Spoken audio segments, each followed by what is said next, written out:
Find the slope of the line that goes through the ordered pairs 4, 2 and -3, 16. अब हमें यहाँ पे एक ऐसे लाइन का स्लोप पता करना है जो कि 4, 2 और -3, 16 से पास करता है। तो यहाँ अगर मैं क्विक रिवीजन के लिए यहाँ स्लोप का मतलब बताऊं तो स्लोप का मतलब हुआ कि दिए हुए हॉरिजॉन्टल चेंज के रेस्पेक्ट में कितना वर्टिकल चेंज आ रहा है, जिसको हम लोग कभी कभी स्मॉल m से भी डिनोट करते हैं। और इसकी बात हम अगर कोऑर्डिनेट्स के टर्म्स में करें तो डेल्टा y को हम लोग लिख सकते हैं कि final y coordinate minus initial y coordinate divided by delta x को लिखा जा सकता है final x coordinate minus initial x coordinate. अब हो सकता है कि पहली नज़र में ये थोड़ा सा डिफिकल्ट लगे देखने पे, लेकिन इसका सिंपल सा यही मतलब है कि न्यूमरेटर हमें दिखा रहा है कि y में कितना चेंज हुआ, वर्टिकली कितना चेंज हुआ, और डिनोमिनेटर हमें बता रहा है कि हॉरिजॉन्टली x की डायरेक्शन में कितना चेंज हुआ। और अब आप इनमें से कोई भी एक्सप्रेशन का यूज करके स्लोप निकाल सकते हैं। जैसे कि यहाँ पे एक बार करके देखते हैं। यहाँ हमें 2 पॉइंट्स दे दी गई हैं। जैसे कि इस पॉइंट को हम मान लेते हैं पॉइंट ए, ये पॉइंट है बी। तो अगर ए मेरी स्टार्टिंग पॉइंट हो जाती है, अगर मेरी स्टार्टिंग पॉइंट ए हो जाता है और एंडिंग पॉइंट मेरी एंड पॉइंट मेरी पॉइंट बी हो जाती है, तब देखते हैं कि कितना चेंज आ रहा है y की डायरेक्शन में और x की डायरेक्शन में। तो a के कोऑर्डिनेट्स यहाँ पे मुझे दिए हुए हैं 4, 2 और b के कोऑर्डिनेट्स मुझे दिए हुए हैं -3, 16। तो अब अगर मैं y की चेंज की बात करूं कि यहाँ पे y कोऑर्डिनेट है 2 और यहाँ पे y कोऑर्डिनेट है 16, तो यहाँ पे चेंज कितना आया है, कितना यहाँ पे चेंज आया है इनके y वैल्यूज में।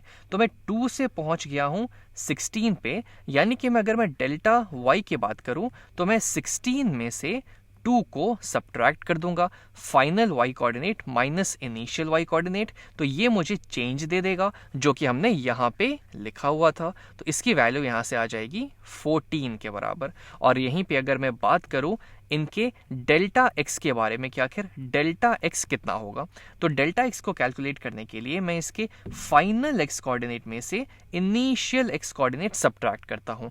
इसको अगर थोड़ा सा ध्यान से देखें तो 4 से मैं पहुंचा 0 पे और 0 से फिर पहुंचा -3 पे, यानी कि मैं पीछे की डायरेक्शन में 7 यूनिट्स बढ़ रहा हूं। तो इसको हम ऐसे भी लिख सकते हैं कि फाइनल x कोऑर्डिनेट में से मैंने इनिशियल x कोऑर्डिनेट घटा दिया। तो इसकी वैल्यू क्या आ गई, -3 - 4 यानी कि -7 के बराबर। अब हमें यहाँ पे डेल्टा x पता चल गया, डेल्टा y पता चल गया, तो यहाँ पे स्लोप क्या हो जाएगा, delta y upon delta x यानी कि 14 अपॉन -7। तो इसकी वैल्यू यहाँ से -2 के बराबर आ जाएगी, यानी कि इस लाइन की जो स्लोप होगी वो -2 हो जाएगी। अगर मान लीजिए a मेरी एंड पॉइंट हो जाती और b से मैं स्टार्ट करता तो क्या होता, तो क्या मेरी स्लोप चेंज हो जाएगी? तो चलिए वो केस भी यहाँ पे देख लेते हैं। तो मान लेते हैं कि मेरी स्टार्टिंग पॉइंट जहाँ से मैं शुरुआत कर रहा हूँ, स्टार्टिंग पॉइंट वो मान लीजिए मेरी पॉइंट बी होती, पॉइंट बी -3, 16, और जहाँ पे मैं एंड कर रहा हूँ मेरी एंड पॉइंट वो मेरा ए हो जाता, यानी कि 4, 2। तब देखते हैं अब क्या चेंज आता। तो अब अगर मैं यहाँ पे y की चेंज की बात करूँ, वर्टिकल चेंज की बात करूँ, तो मैं 16 से पहुंच रहा हूँ 2 पे, यानी कि मैं नीचे की तरफ बढ़ रहा हूं।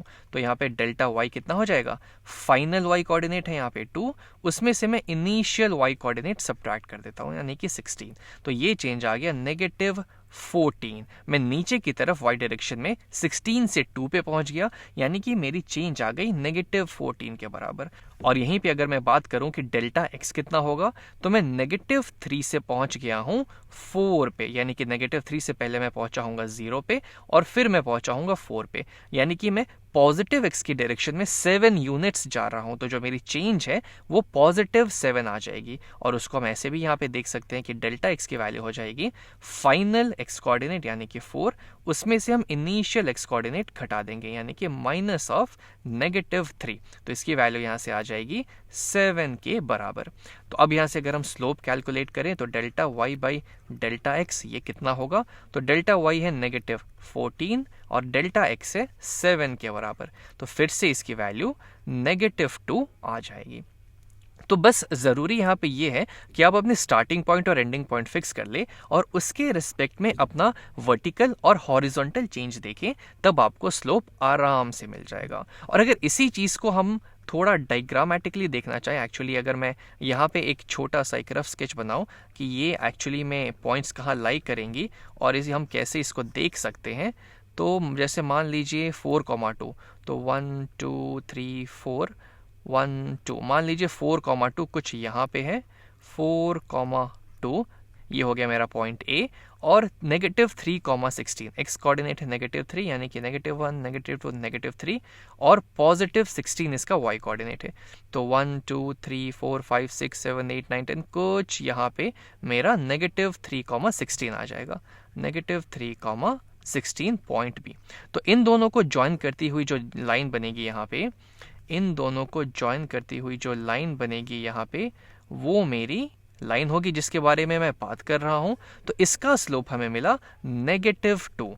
तो अब अगर मैं इस लाइन के थ्रू यहाँ पे स्लोप को देखना चाहूं, तो पहले मैंने इसको अपना स्टार्टिंग पॉइंट माना था, ये था मेरा स्टार्टिंग पॉइंट और ये था मेरा एंडिंग पॉइंट। तो यहाँ पे x की डायरेक्शन में कितना चेंज आ रहा है, तो मैं 4 से पहुंच गया था, 4 से मैं पहुंच गया था -3 पे, यानी कि यहाँ से यहाँ तक जो चेंज आएगा ये हो गया मेरा 4 और ये हो गया मेरा, ये डिस्टेंस हो गई 3। लेकिन चूंकि मैं नेगेटिव x की डायरेक्शन में बढ़ रहा हूं तो मेरा टोटल चेंज हो जाएगा -7 के बराबर।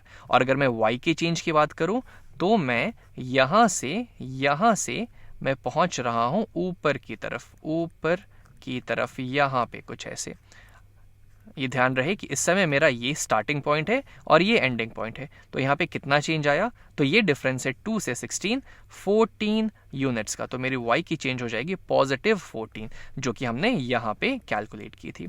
अब मान लीजिए कि अगर ये मेरी स्टार्टिंग पॉइंट हो जाती और ये मेरी एंडिंग पॉइंट हो जाती, अगर उल्टा हो जाता तब क्या होता, तब मेरी x की डायरेक्शन में कितनी चेंज आती, तो मैं यहाँ से शुरुआत करता और यहाँ पे मूव करता। पॉजिटिव x डायरेक्शन में कितना डिस्टेंस में मूव करता, तो -3 से पहले मैं जाता 0 तक और फिर 0 से मैं जाता 4 तक, यानी कि मैं टोटल 7 यूनिट्स यहाँ पे मूव करता। और y में कितना चेंज आता, तो मैं इस पॉइंट से, इस वर्टिकल पॉइंट से नीचे की तरफ इस पॉइंट पे आता, यानी कि यहाँ से मैं उल्टे y डायरेक्शन में नीचे की तरफ मैं कितना 16 से मैं पहुंच जाता 2 पे, यानी कि मेरा चेंज कितना आता, -14 यूनिट्स का। मैं नीचे की डायरेक्शन में मूव कर रहा हूं और इसके बीच में डिफरेंस होता 14 का, तो -14 यूनिट्स मेरा चेंज हो जाता, जो कि हमने यहां पे किया था। तो ये है इसको देख के समझने का तरीका।